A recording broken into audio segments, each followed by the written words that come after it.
Hey guys, welcome back. In this video, we're going to take a dive into the first chapter of Psycho-Cybernetics by Dr. Maxwell Maltz. If you haven't seen the video I did before on the preface of the book, go ahead and go watch that, as it gives a good idea of what this book is about and some of the ideas that we're going to look at in the book. And so if you want a good primer on how your subconscious mind works and how to change your life, pick up a copy of this book. Also, if you wouldn't mind hitting that like button to help out with the YouTube algorithm, I would greatly appreciate it. And don't forget to subscribe and ding that bell notification. Anyway, let's jump right in. Chapter 1, The Self-Image, Your Key to a Better Life. The first paragraph basically talks about how in recent years there's been a revolution in the professional fields of medicine, psychology, and psychiatry, with new theories and concepts starting to pop up. Remember, the book was written in 1960. Anyway, it talks about how chronic failures have been turned into successes and how F students turned into A students seemingly overnight, how shy, reserved, and inhibited personalities have turned into happy, outgoing people. Then he quotes an article from Cosmopolitan magazine from 1959 that reads, "Understanding the psychology of the self can mean the difference between success and failure, love and hate, bitterness and happiness. The discovery of the real self can rescue a crumbling marriage, recreate a faltering career, transform victims of personality failure. On another plane, discovering your real self means the difference between freedom and the compulsions of conformity." Dr. Maltz continues, "The most important psychologic discovery of this century is the discovery of the self-image. Whether we realize it or not, each of us carries about us a mental blueprint or picture of ourselves. It may be vague and ill-defined to our conscious gaze. In fact, it may not be consciously recognizable at all. But it is there, complete down to the last detail. This self-image is our own conception of the sort of person I am. It has been built up from our own beliefs about ourselves, but most of these beliefs about ourselves have unconsciously been formed from our past experiences, our successes and failures, our humiliations, our triumphs, and the way other people have reacted to us, especially in early childhood. From all of these, we mentally construct a self, or a picture of self. Once an idea or belief about ourselves goes into this picture, it becomes quote-unquote true as far as we're personally are concerned. We do not question its validity, but proceed to act upon it just as if it were true.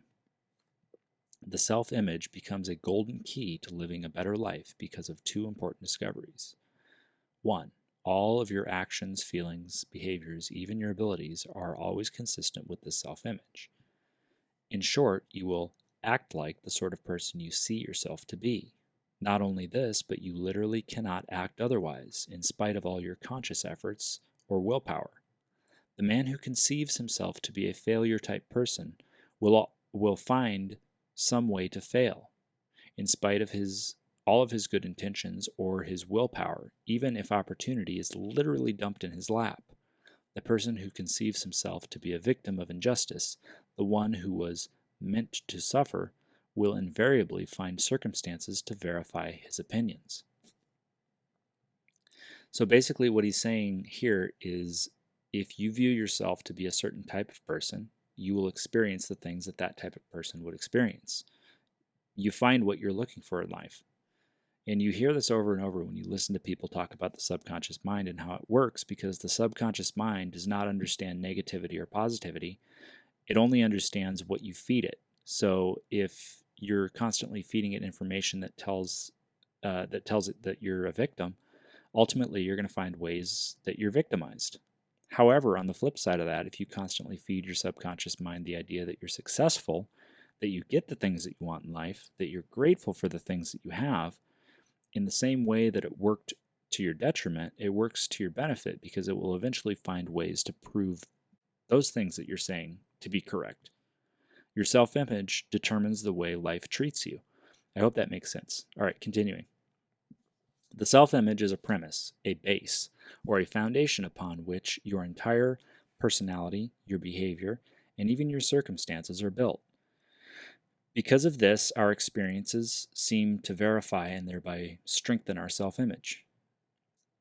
And a vicious or beneficent cycle, as the case may be, is set up. For example, a schoolboy who sees himself as an F-type student or one who is dumb in mathematics will invariably find that his report card bears him out. Then he has proof. A young girl who has an image of herself as the sort of person nobody likes will find indeed that she's avoided at the school dance. She literally invites rejection. Her woebegone expression, her hangdog manner, her over-anxiousness to please, or perhaps her unconscious hostility towards those she anticipates will affront her, all act to drive away those whom she would attract. In the same manner, a salesman or a businessman will also find that his actual experiences tend to prove his self-image correct. He goes on to say that because of this objective proof, the affected person generally can't see that it's their poor self-image that's causing the problem. And that's a really good point. It's interesting how when we come up with proof of why things are happening in our lives, we seldom look at ourselves as the main cause of that. It's typically blamed on outside forces that we cannot control. Okay, back into it. The self-image can be changed. Numerous case histories have shown that one is never too young nor too old to change his self-image and thereby start a new life. One of the reasons it has seemed so difficult for a person to change his habits, his personality, or his way of life has been that heretofore nearly all efforts at change have been directed to the circumference of the self, so to speak, rather than the center. Numerous patients have said to me something like the following: if you're talking about positive thinking, I've tried that before and it just doesn't work for me. However, a little questioning invariably brings out that these individuals have employed positive thinking or attempted to employ it either upon particular external circumstances or upon some particular habit or character defect. I will get that job. I will be more calm and relaxed in the future. This business venture will turn out right for me, etc. But they have never thought to change their thinking of the self, which was to accomplish these things. Jesus warned us of the folly of putting a patch of new material upon an old garment, or of putting new wine into old bottles.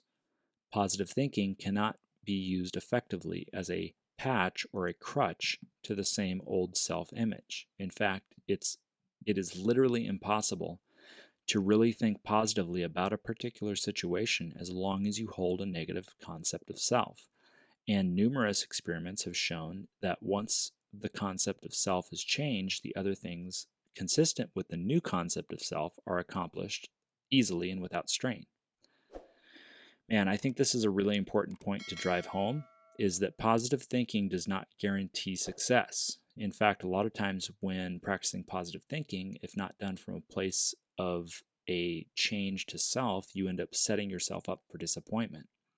It goes back to feeling. Also, the way you say it is important too. If you notice the examples given, they would say, "I will do X," or "XYZ is going to happen." It's all set in the future. It has to be felt now, not in hopes of something in the future. He goes on to talk about Prescott Leckie, a pioneer in the self-image psychology. Leckie believed that the personality was a system of ideas, all of which must seem to be consistent with each other. What that means is any ideas inconsistent with the system are rejected or not believed and not acted upon. Leckie, who was a school teacher, had the opportunity to test his theory on thousands of students. He theorized that if a student had trouble learning a certain subject, it could be because, from the student's point of view, it would be inconsistent for him to learn it. He believed that if the student could be induced to change their self-definition, specifically around the subject they normally struggled with, the learning ability would also change. Dr. Maltz then gives examples of some of Leckie's students who were on the failing side of aptitude one year and the following year passed all the tests and in some cases even won prizes for their incredible skills in a subject that just the year before they'd failed and completely felt inadequate. The problem was not that these kids were dumb, but rather that they were identifying with their failures, and instead of saying, I failed that test, they would say, I must be a failure in this subject, and make it a part of their identity. Dr. Maltz talks about his experiences as a plastic surgeon and how they got him interested in the psychological aspect of it. He was amazed by the personality changes in people after plastic surgery. He noted that in many instances, the changing of someone's physical image caused a complete personality change as well. And on the flip side of that, he said there were cases where physical changes made no difference in personality at all. Sometimes people would say that there was no change in physical form, even with undeniable proof to the contrary. Ultimately, he wanted to find a way to give his patients something more. He wanted to show them how to obtain a spiritual facelift, how to remove emotional scars, how to change their attitudes and thoughts as well as their physical appearance. And here in the next part, he talks about the subconscious mind. Just a reminder, this was written in 1960. There's so much information about the subconscious mind now, but back then it was certainly not as mainstream as it is today. The new science of cybernetics has furnished us with convincing proof that the so-called subconscious mind is not a mind at all, but a mechanism, a goal-striving servo mechanism consisting of the brain and nervous system, which is used by and directed by the mind. The latest and most usable concept is that man does not have two minds, but a mind or consciousness which operates an automatic goal-striving machine. This automatic goal-striving machine functions very similar to the way an electronic servo mechanism functions, as far as basic principles are concerned. It is much more marvelous, much more complex than any electronic brain or guided missile ever conceived by man. The creative mechanism within you is impersonal. It will work automatically and impersonally to achieve goals of success and happiness, or unhappiness and failure, depending on the goals which you set for it, which you yourself set for it. Present it with success goals and it functions as a success mechanism. Present it with negative goals and it operates just as impersonally and just as faithfully as a failure mechanism. This is important. Your subconscious mind does not care what you tell it to do. It will do it with perfect success based on what you feed it. All it knows is what it's told. It knows no positivity and knows no negativity. It knows neither good nor evil. If you want it to work for your benefit, you have to give it a clear-cut goal, objective, or problem to work on. He says that our self-image prescribes the limits for the accomplishment of a particular goal, of any particular goal. It prescribes the area of the possible. Our creative mechanism, subconscious mind, works upon the information and data which we feed to it. This is our thoughts, beliefs, and interpretations. Through our attitudes and interpretations of situations, we describe the problem to be worked on. If what we feed our subconscious mind consists of viewing ourselves as unworthy, inferior, undeserving, incapable, etc., negative self-image, this information is processed and acted upon to continue to prove this information as correct. Visualizing the creative mental picturing is no more difficult than what we do when we worry. We often visualize ourselves in a worst-case scenario when we worry about what could happen. If we can do this, we can visualize a positive outcome instead. So in this video, we learned that the subconscious mind works for us all the time. It never works against us because it's only able to work off of the information that we feed it. We learned that our self-image is the program on which our subconscious mind runs. It's very simple. If you're not happy with your current life, you must change your self-image so your subconscious can use a new program to shape the life that you want. Okay, guys, that was chapter 1. Next video, we're going to look at chapter 2, which dives even deeper. I can't wait. I'm super excited. That's it for today's video. Please subscribe and hit that bell notification so you don't miss a video.